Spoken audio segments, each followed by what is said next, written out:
Assalamualaikum warahmatullahi wabarakatuh. Halo semuanya, nama aku Dilagina Marcanda Ridwan dari kelas 1C jurusan Pendidikan Guru Madrasah Ibtidaiyah. Di video kali ini seperti biasa aku akan menjelaskan tentang salah satu materi konsep dasar IPS, yaitu tentang ekonomi Indonesia. Yuk langsung aja kita simak videonya. Pertama, apa itu ekonomi? Ekonomi berasal dari kata Yunani, yaitu oikos, oiku, atau nomos, di mana memiliki arti peraturan rumah tangga. Menurut pengertian umum, ekonomi merupakan ilmu untuk mengkaji urusan sumber daya material agar dapat sejahtera baik individu, masyarakat, dan negara.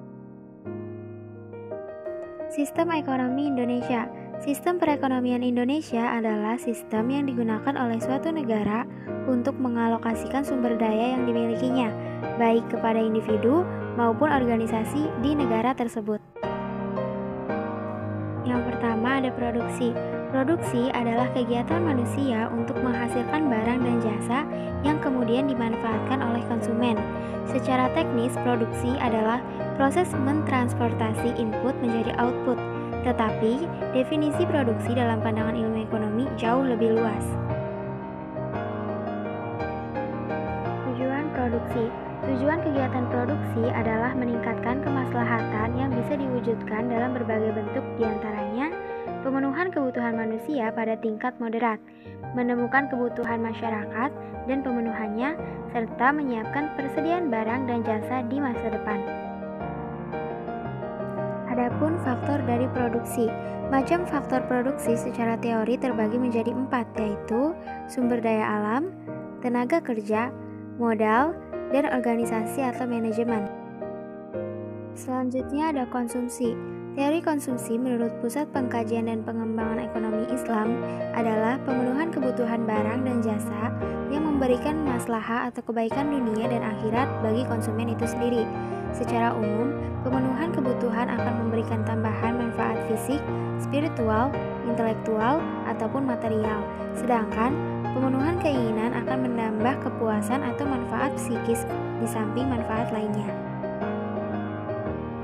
Adapun faktor yang mempengaruhi tingkat konsumsi, yang pertama ada faktor-faktor ekonomi, yaitu pendapatan rumah tangga atau household income, kekayaan rumah tangga atau household wealth, tingkat bunga atau interest rate, dan perkiraan tentang masa depan atau household expectation about the future.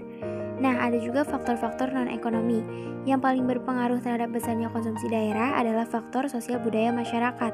Misalnya, berubahnya pola kebiasaan makan, perubahan etika dan tata nilai karena ingin meniru kelompok masyarakat lain yang dianggap lebih hebat.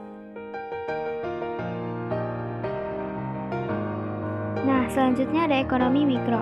Ekonomi mikro sebagai suatu ilmu yang mempelajari perilaku produsen dan konsumen, juga penentu kuantitas faktor input, serta barang atau jasa apa saja yang kemudian akan diperjualbelikan dengan mengacu kepada harga pasar. Beberapa aspek analisis dalam ekonomi mikro sendiri diantaranya ada model-model pasar, industri, analisis manfaat, teori permintaan, analisis biaya dan penawaran, elastisitas, teori produksi, hingga teori harga. Ruang lingkup dari ekonomi mikro ini yang pertama ada interaksi di pasar barang, perilaku penjual dan konsumen, interaksi di pasar faktor produksi, teori nilai guna, teori struktur pasar, elastisitas harga, industri, dan pasar input. Selanjutnya ada teori ekonomi mikro. Kajian ekonomi mikro bertujuan untuk menganalisis kegagalan suatu keputusan ekonomi, memunculkan analisis rasional, serta memunculkan hasil analisis secara teoritis yang memungkinkan pasar persaingan sempurna. Ini ada teori harga, teori produksi, teori distribusi, dan teori konsumsi. Contoh kebijakan ekonomi mikro. Yang pertama ada kebijakan harga terendah. Contohnya, analisis permintaan dan penawaran cabai merah di Provinsi Sumatera Utara. Ada juga analisis kepuasan konsumen terhadap kualitas pelayanan dan harga produk pada supermarket dengan menggunakan metode Importance Performance Analysis atau IPA. Yang kedua ada kebijakan harga tinggi. Contohnya, pada harga BBM yang semakin meningkat, namun stok BBM menjadi langka dan sulit untuk didapatkan. Pemerintah berperan untuk menetapkan harga maksimum karena permintaan konsumen melonjak. Nah, sekian video dari aku. Semoga dapat bermanfaat untuk kita semua. Wassalamualaikum warahmatullahi wabarakatuh.